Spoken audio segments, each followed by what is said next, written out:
Assalamualaikum warahmatullahi wabarakatuh.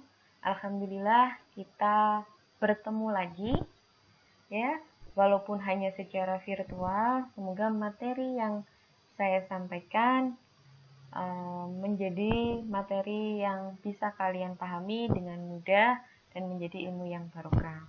Nah, pada kesempatan kali ini di pertemuan hari ini, yaitu di pertemuan ketiga kita, yaitu saya akan mencoba menjelaskan terkait struktur penyusun atom. Nah, untuk penjelasan di awal akan saya awali dengan apa sih sebenarnya atom, walaupun kemarin sudah saya sempat singgung apa sih atom dan unsur gitu. Nah, di sini saya akan mencoba menjelaskan lagi dan apa saja partikel penyusun dari atom. Seperti itu. Nah, definisi atom. Atom adalah suatu satuan dasar materi atau bagian terkecil dari unsur yang terdiri atas atom serta awan elektron bermuatan negatif yang mengelilinginya. Gitu. Nah, kalau dikatakan atom gitu ya. Kalau unsur itu kan satu unsur gitu ya, satu atom. Nah, tapi di sini definisi yang lebih spesifik lagi, kemarin juga sudah saya katakan bahwasanya atom itu merupakan bagian terkecil yang sudah tidak bisa dibagi lagi. Ya, bagian terkecil atau satuan dasar materi yang sudah tidak dapat dibagi lagi. Di mana terdiri atas inti atom serta awan elektron. Gitu. Nah, jadi di dalam atom itu ada inti, ada elektron yang mengelilingi. Nah, untuk partikel penyusun atom itu sendiri, yaitu ada proton, ada neutron, dan ada elektron. Di mana proton dan neutron ini dikategorikan sebagai inti atom. Gitu ya. Bisa dipahami ya sampai sini definisi dari atom dan partikel penyusun dari atom. Nah, untuk elektron sendiri itu mengorbit dari inti. Gitu. Jadi orbitnya sangat banyak sekali. Gitu. Karena elektron-elektron itu berada di kulit-kulit tertentu, bergantung dari jenis unsurnya. Kalau kemarin sudah sempat saya minta untuk membuka sistem periodik unsur. Nah, di dalam sistem periodik unsur itu kan banyak unsur ya. Ada banyak unsur. Nah, nanti elektron-elektron itu banyaknya kulit elektron itu berdasarkan banyaknya nomor atomnya. Gitu. Jadi, elektron itu berada di sekitar kulit atom. Nah, sementara kulit atom ini tidak hanya satu lapis, tapi banyaknya bergantung dengan nomor atomnya. Nanti kita akan jelaskan atau pelajari lebih dalam lagi. Seperti itu ya. Dan kita lanjutkan.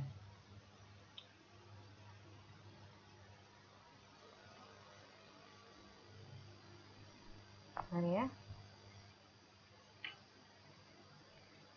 Oke. Nah, ini adalah merupakan perkembangan teori atom. Gitu. Ya, perkembangan teori atom itu diawali oleh Dalton, kemudian disusul oleh Thomson, di mana Thomson itu lebih spesifik lagi dalam menjelaskan tentang atom, gitu. Nah, kemudian ada di era berikutnya dijelaskan oleh Rutherford. Ternyata Rutherford ini bisa menjelaskan lebih spesifik lagi, gitu.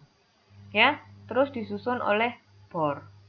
Di mana Bohr ini sudah bisa menjelaskan sampai kulit-kulit elektron yang mengelilingi inti. Seperti itu. Nah, nanti ada teori yang sampai sekarang digunakan, yaitu teori perkembangan atom ya. Itu yang sampai sekarang dikembangkan. Jadi dia merupakan penyempurna dari Bohr. Nah, apa sih kalau sekarang ini hanya digambarkan oleh titik-titik saja, atom hidrogen, atom ya, atom nitrogen gitu, ada atom hidrogen, ada atom nitrogen, ada atom-atom yang lain. Dalton hanya menjelaskan itu.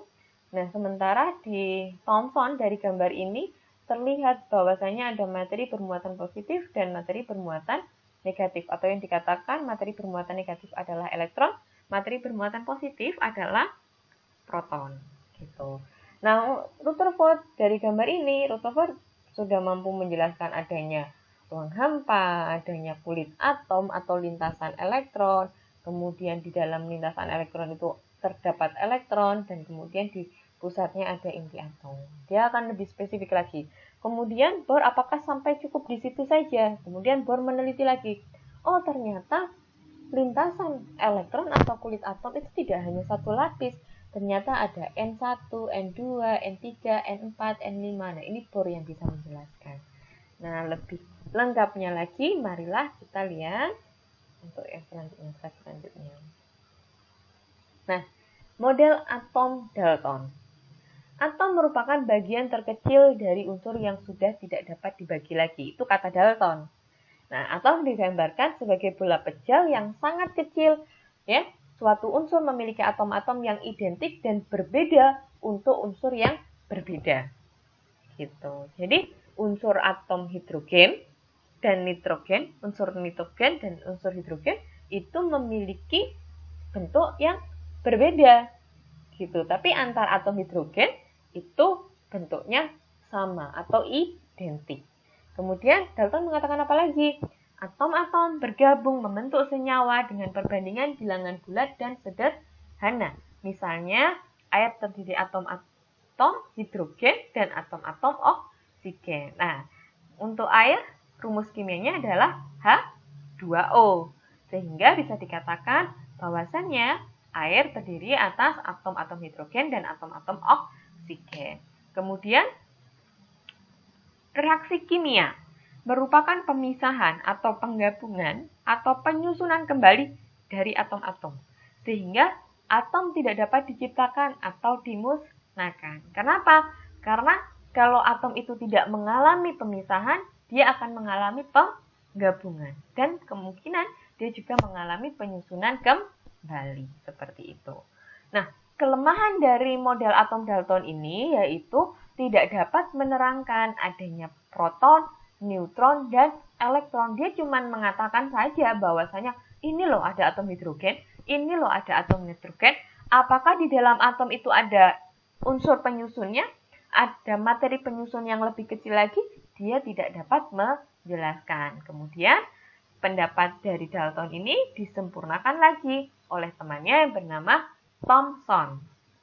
Ya, di mana Thomson mengatakan atom merupakan bola yang bermuatan positif dan elektron yang bermuatan negatif tersebar di permukaannya.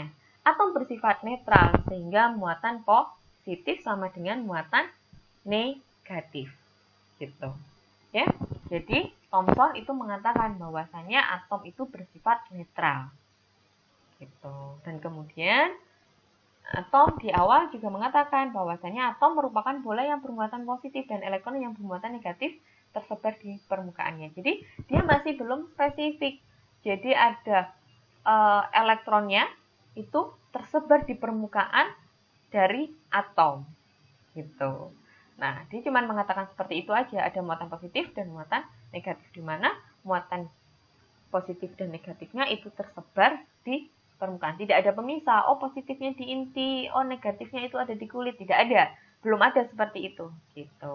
Nah, karena muatan positif dan negatif ya, yang berupa proton dan elektron ini itu menyebar di permukaannya, sehingga dapat disimpulkan banyaknya muatan positif sama dengan banyaknya muatan negatif, sehingga si atom ini bersifat netral. Itu pendapat dari Thomson.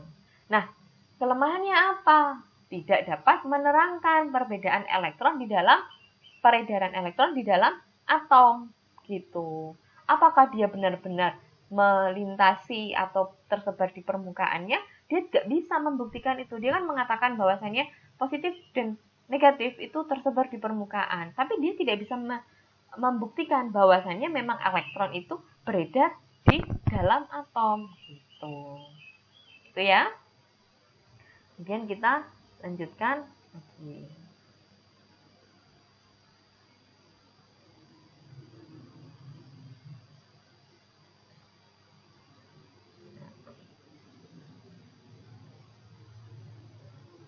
Oke. Yang kemudian adalah model atom Rutherford. Model atom Rutherford ini atom merupakan bola berongga yang terdiri atas inti atom yang bermuatan positif dan merupakan pusat massa. Nah, ini lebih lengkap lagi. Dia mengatakan bahwasanya atom merupakan bola berongga terdiri atas inti yang bermuatan positif, ya, di mana inti tersebut merupakan pusat massa atom. Kemudian untuk elektronnya, si Rutherford juga sudah bisa menjelaskan bahwasanya elektron ini bermuatan negatif dan dia beredar mengelilingi inti atom. Sementara untuk kelemahan dari Rutherford ini tidak dapat menerangkan atau menjelaskan mengapa elektron yang bermuatan negatif itu tidak jatuh ke dalam inti atom yang bermuatan positif. Jadi Rutherford tidak dapat menjelaskan itu. Kalau memang dia berada mengelilingi inti atom, kan logikanya kalau tidak ada gaya yang mempertahankan si elektron itu, maka dia akan jatuh ke dalam inti atom. Nah, ketika ada pertanyaan itu muncul, si Rutherford ini tidak dapat menjelaskan. Gitu. Sehingga ada temannya lagi yang menjelaskan lebih spesifik gitu. Oke?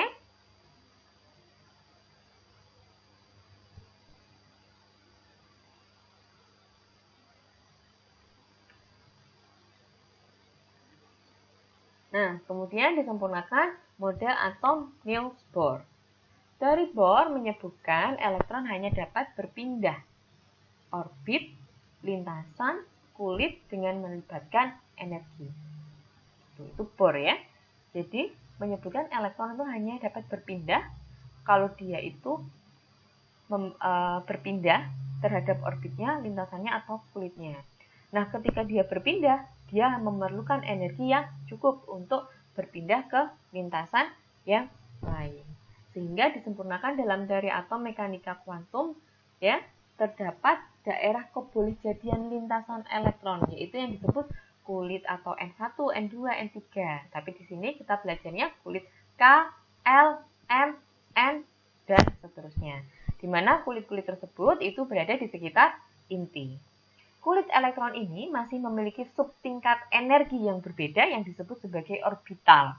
Ya, orbital itu ditulis sebagai SPDF. Jadi di dalam kulit itu ada orbital yang dia itu lebih atau yang dikatakan subtingkat energi itu. Nah, itu dituliskan nanti dengan SPDF. Nah, bagaimana cara kita mengkonfigurasikan itu nanti akan kita pelajari bersama-sama. Nah, orbital ini menentukan konfigurasi elektron setiap atom dan menentukan elektron valensi di setiap atomnya. Ya, di mana maksudnya ya, pernyataan yang keempat ini, orbital itu menentukan konfigurasi elektronnya. Nah, di mana konfigurasi elektron ini menentukan elektron valensi.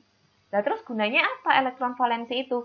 Guna dari elektron valensi pada atom itu digunakan untuk menentukan letak atom tersebut gitu.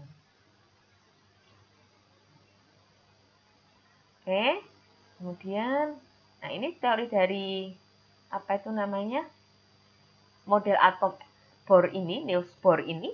Nah, disempurnakan lagi yang kita gunakan sekarang, teori yang kita gunakan sekarang itu dalam mengkonfigurasikan, dalam menuliskan konfigurasi dari atom itu disempurnakan oleh teori mekanika kuantum. Tapi adapun tokoh yang mendeklarasikan teori atom itu ya tadi ada 4 itu tadi, gitu ya. Oke.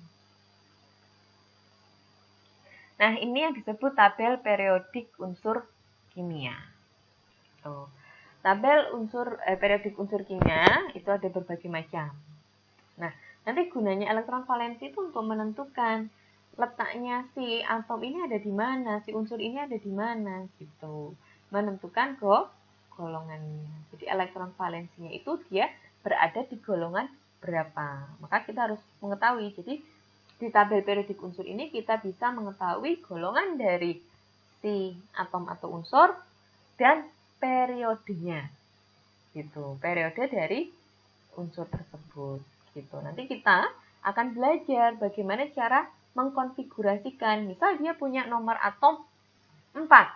Bagaimana dia itu bisa mempunyai elektron valensi 2? Bagaimana caranya memisahkan atau mengkonfigurasikan? Nah, sebenarnya di tabel periodik unsur ini kalau dicermati lagi di bawah, misal ini ada Zn dengan nomor atom 30, maka dia itu sudah terlihat konfigurasinya. Ada AR, 3D, ya, 3D10, ya, 3D10, 4S2.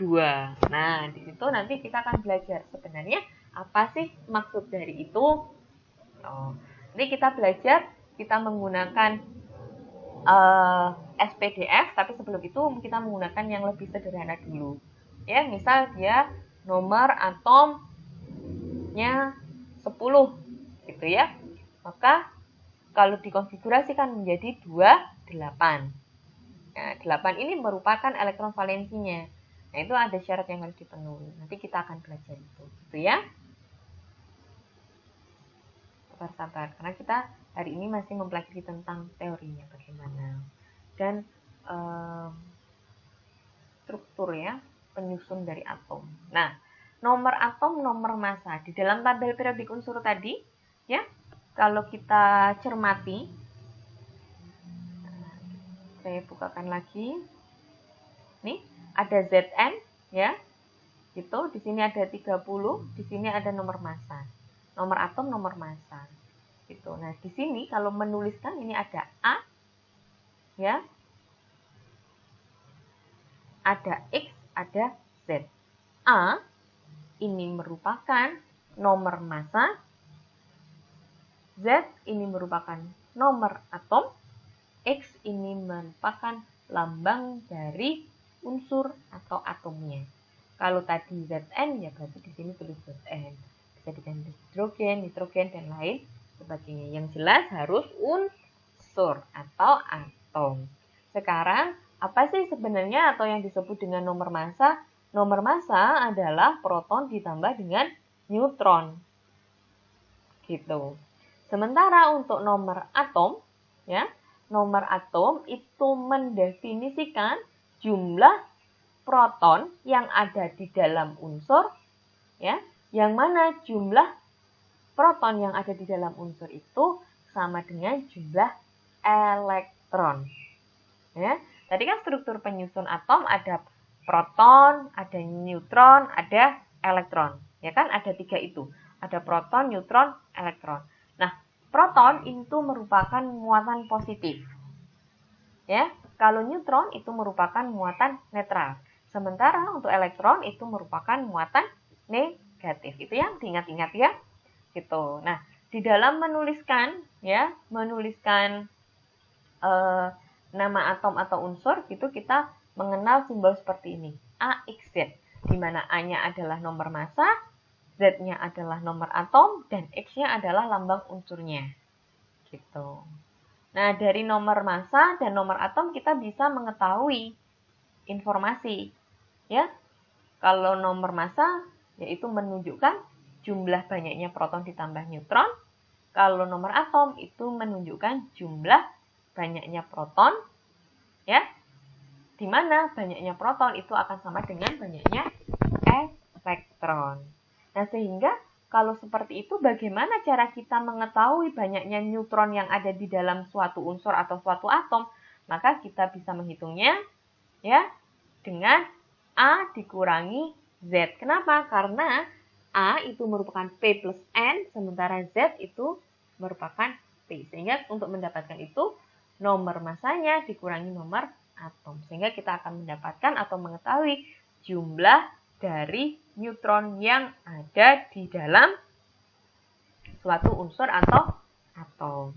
Itu semoga dari penjelasan Bu Yua ini masih bisa dipahami ya. Oke, kita lanjutkan lagi. Nah, kemudian di sini adalah istilah isotop, isobar, dan isoton.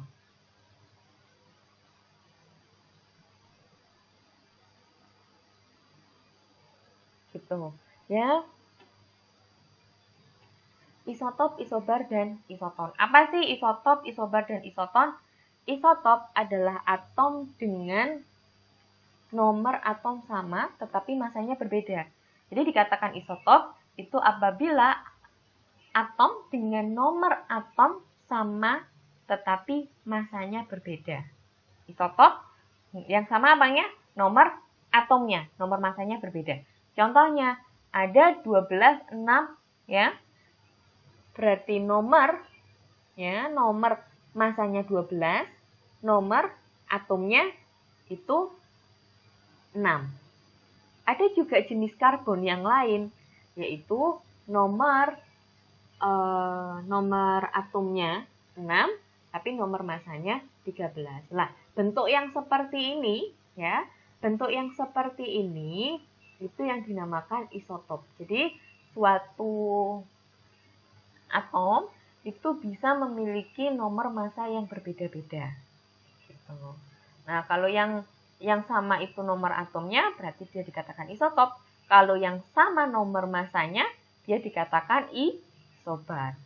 Kalau yang sama jumlah neutronnya, berarti dia dikatakan isoton.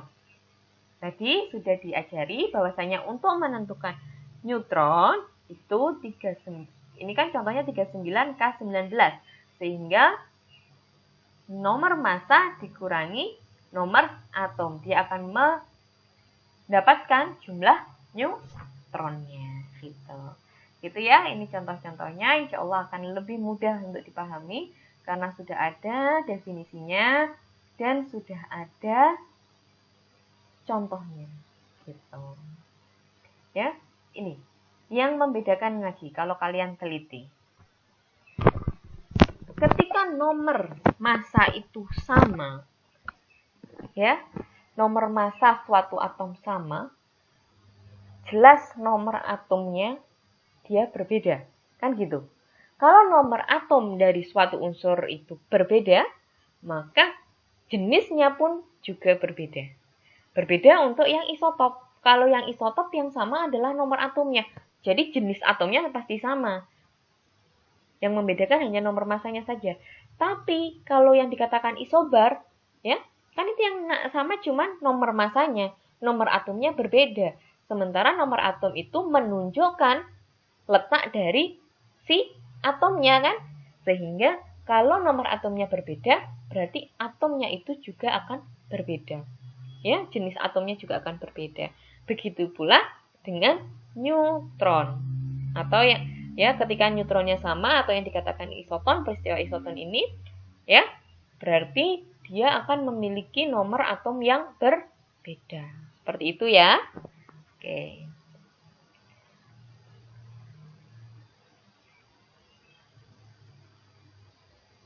Nah, ini yang tadi saya jelaskan mengenai konfigurasi elektron.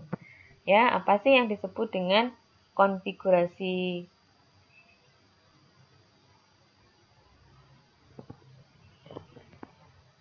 ya? Konfigurasi elektron. Elektron valensi adalah elektron yang terdapat pada kulit terluar. Ya, yang dikatakan elektron valensi itu merupakan elektron yang berada pada kulit terluar. Nah, elektron valensi ini perannya untuk apa? Pada pembentukan ikatan antar atom dalam membentuk senyawa.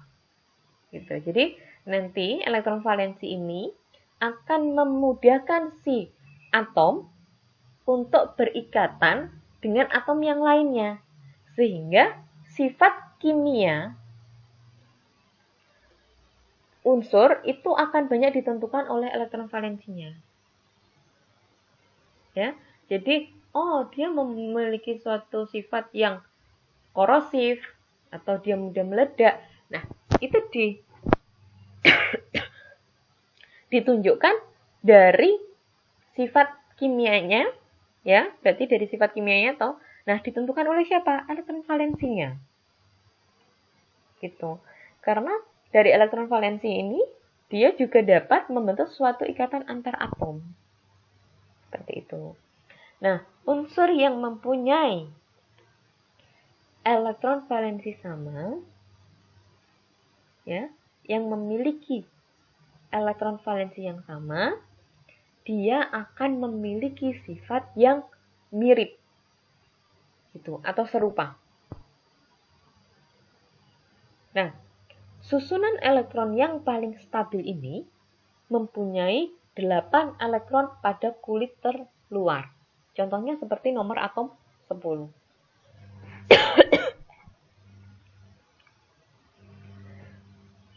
Itu kalau nomor atomnya ya, nomor atomnya 10 itu kalau dikonfigurasikan kan jadi 28. Ya kan? Nah, 8 itu kan berarti kulit terluarnya.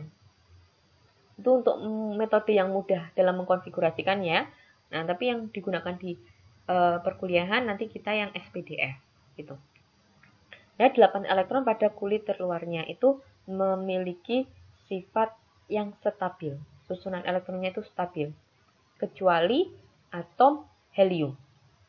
Nah, konfigurasi di mana jumlah elektron valensi atau elektron terluar itu 8, itu disebut konfigurasi oktet. Selain 8, yang stabil itu juga ada lagi, yaitu 2. Di mana konfigurasi tersebut disebut konfigurasi duplet. Jadi ada 2 jenis konfigurasi, yaitu konfigurasi duplet dan konfigurasi oktet. Dikatakan konfigurasi duplet ketika dikatakan konfigurasi duplet ya itu ketika dia itu elektron terluarnya 2, kalau oktet berarti elektron terluarnya ada 8. Ya. Ini semuanya stabil kecuali helium. Nanti dicek helium itu berapa. Nah, tapi yang paling stabil ya, dia itu dalam melakukan tidak ada elektron bebasnya itu ya yang 8 ini tadi. Gitu. Karena elektron valensi tadi dikatakan berperan untuk membentuk ikatan antar atom, gitu kan? Ya, atau membentuk senyawa, gitu. Nah, konfigurasi elektron suatu atom, setiap orbital itu terisi elektron sesuai atau menggunakan aturan Aufbau. Sehingga orbital dengan tingkat energi yang rendah akan terisi oleh elektron terlebih dahulu. Jadi prinsip dari teori Aufbau ini yaitu elektron di kulit rendah harus terisi dulu, baru nanti kulit-kulit berikutnya dan sisanya ada di kulit terluar. Gitu. Jadi harus distabilkan dulu itu semuanya terisi, subkulitnya, baru yang terluar itu adalah sisanya. Gitu. Itu adalah teori Aufbau dalam melakukan konfigurasi elektron. Nah, terus ada aturan Hahn atau Hund tentang multiplisitas berlaku untuk orbital P, D, dan F. Nah, ini kalau kita hanya menerka-nerka saja, ini pasti bingung. Gitu, nanti kita akan belajar ya bagaimana cara kita mengkonfigurasikan. Nah, kemudian selain aturan Aufbau dan Hund, itu ada larangan Pauli. Di mana larangan Pauli ini menyatakan tidak ada 2 atau lebih elektron yang memiliki energi sama. Sehingga satu orbital hanya dapat ditempati oleh 2 elektron dengan spin yang berlawanan. Nah, spin yang berlawanan ini yang membuat suatu elektron itu memiliki energi yang berbeda. Gitu. Gitu ya? Oke? Bisa dipahami? Ya, jadi ada 3 teori yang mendasari terkait dengan konfigurasi elektron, yaitu teori Aufbau, teori Hund, dan larangan Pauli. Seperti itu.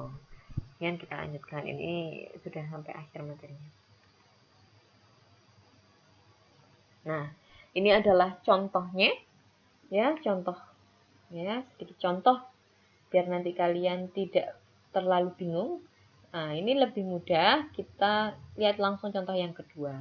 Karena kalau yang ini nanti sebenarnya kalau ini gitu ya, membentuk Na, terus 3S2, 3P1, ini kalau kita sudah bisa mengkonfigurasikan sepanjang ini. Gitu. Jadi, contohnya 26 Fe.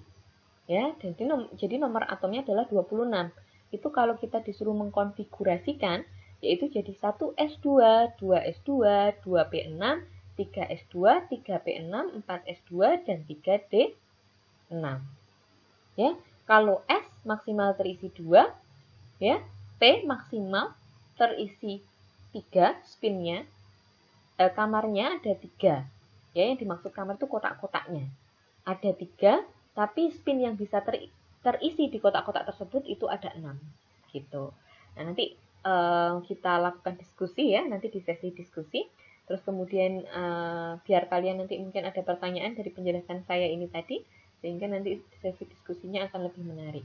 Nah, kemudian D. D ini kamarnya kotak-kotaknya ada 5.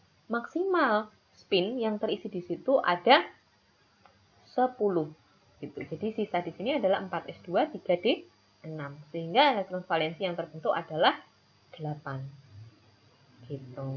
SD. Nanti ada aturan juga menghitung elektron valensinya. Nah, ini kalau nanti kita memiliki bentuk yang ion, F itu kan nomor atomnya 26. Kemudian dia menghilang 2 plus. Kalau 2 plus berarti 1S2, 2S2, 2P6, 3S2, 3P6, 4S2, 3D6.